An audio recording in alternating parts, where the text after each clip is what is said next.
अस्सलाम वालेकुम व्यूअर्स, मैं हूं अमजद अली भट्ट और आज की रेसिपी है तय वाली बीफ बिरयानी। तो चलिए रेसिपी शुरू करते हैं।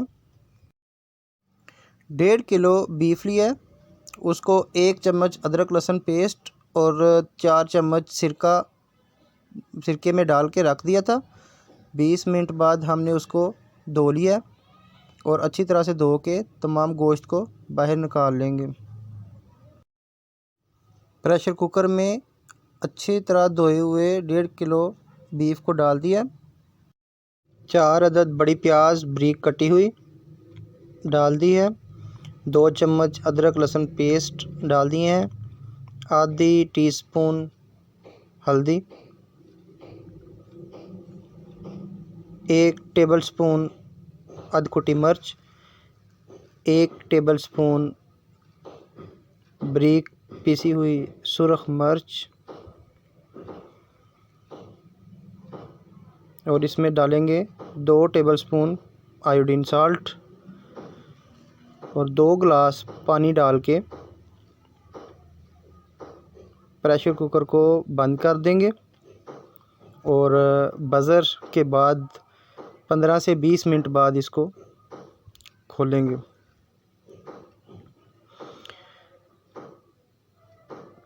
तकरीबन 15 मिनट हो गए हैं, तो मैं 20 मिनट तक नहीं करूँगा ताकि गोश्त नीचे ना लग जाए। 15 मिनट बाद मैंने इसको खोल लिया। अभी थोड़ा सा पानी है, इसको हम ड्राई कर लेंगे। बाउल में 1 किलो सैला चावल हमने लेके अच्छी तरह से धो लिया उनको 3-4 दफ़ा। अब पानी में इसको 20 मिनट तक पड़ा रहने देंगे।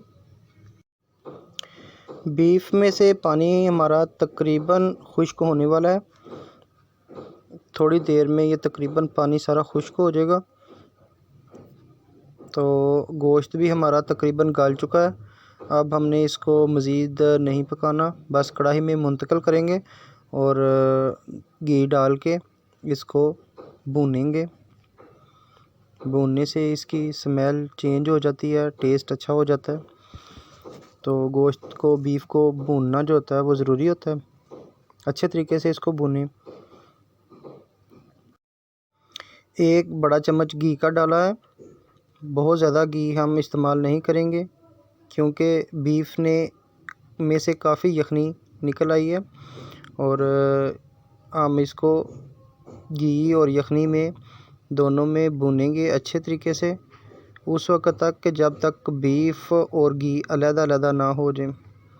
जब ये दो घी अलग हो जाएगा बीफ से, तो इसका मतलब है कि गोश्त बिल्कुल भुन चुका है। बीफ ने घी छोड़ दिया है, मुकम्मल भुन चुका है। इसमें टमाटर, अदरक बारीक कटा हुआ और हरी मिर्च कटी हुई, सब्ज़ मिर्च जो है वो हमने डाल दी है। इसको थोड़ी देर मज़ीद पकाएंगे। 1 पाव दही ऐड करेंगे इसमें ताकि बीफ स्मूद हो जाए और खटापन आए उसमें।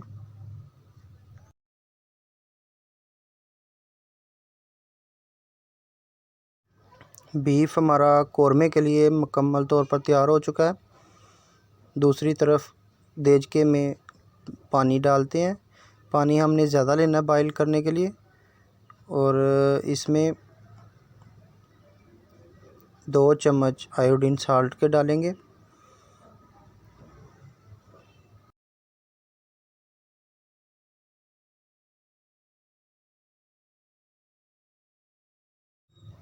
तीन से 4 टेबलस्पून कुकिंग ऑयल पानी में डाल के इसको अच्छी तरह बॉईल करेंगे। जब पानी अच्छी तरह गर्म हो जाए तो इसमें सैला चावल जो धोए हुए हैं उनको डाल देंगे। चावल जब एक दाना इनमें रह जाएगा और बाकी सारा चावल पक जाएगा तो हाथ से चेक करके उसको पानी अलग कर लेंगे और चावल अलग कर लेंगे छन्नी की मदद से।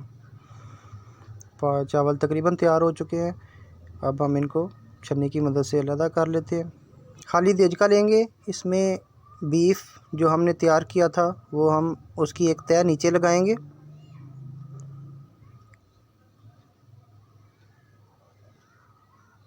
बीफ को नीचे पतली पतली इसकी तह हमने बिछा देनी है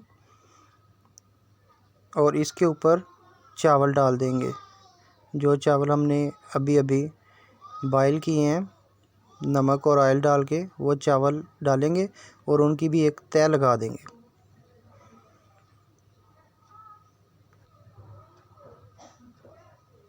इस तरीके से मज़ीद तह जो है हम लगाएंगे। साइडों पे भी चावल डाल देंगे और इसके ऊपर दोबारा बीफ जो हमने कोरमा बीफ का बनाया है उसको इसके ऊपर डाल देंगे और इसी तरीके से हमने तह लगानी है, इसीलिए इसको तह वाली बिरयानी कहा जाता है। एक तह जो है वो बीफ की, दूसरी तह चावल की और फिर से हम बीफ की तह लगाएंगे। 1 किलो चावल में तकरीबन 3 पाव या 1 किलो बीफ इस्तेमाल करना चाहिए, लेकिन हमने बीफ ज़्यादा इस्तेमाल किया है क्योंकि बीफ ज़्यादा पसंद किया जाता है, इसलिए मैंने उसकी मिकदार ज़्यादा रखी है। दूसरी तह हमारी कंप्लीट हो गई बीफ की। अब हमने फिर ऊपर वाइट चावल डाल देने हैं बॉयल किए हुए। इस तरीके से ये सारे चावल अब हमने डाल देने हैं। अगर आपको मेरी रेसिपी अच्छी लगे तो लाइक और शेयर कीजिएगा, ये आपकी तरफ से हौसला अफजाई होती है हमारी। और अगर चैनल या वीडियो पसंद ना आए तो कमेंट्स में बताएं। दूसरी तह भी चावलों की जो है वो हमने कंप्लीट कर लिया है। अब हम इसको ऊपर ढक्कन देंगे और हल्की आंच पर दम देंगे। पहले हमने इसको आंच को तेज़ करना है, 1 से 2 मिनट तेज़ आंच के बाद हमने हल्का करना है। ये हमारा दम लग चुका है चावलों को। माशाल्लाह बहुत प्यारे चावल बने हैं, हर दाना खरा खरा है और ज़बरदस्त खुशबू आ रही है। अब हम आपको प्लेट में डाल के सर्व करके बताते हैं। खुशबू बता रही है कि बिरयानी बहुत लजीज और टेस्टी बनी है। और ये चावल आप देखें, हर चावल निखरा निखरा अलग अलग, ना चावल ज़्यादा नरम है और ना ही चावल जो हैं वो कच्चे हैं। बिल्कुल परफेक्ट तैयार हुई है बीफ बिरयानी तय वाली।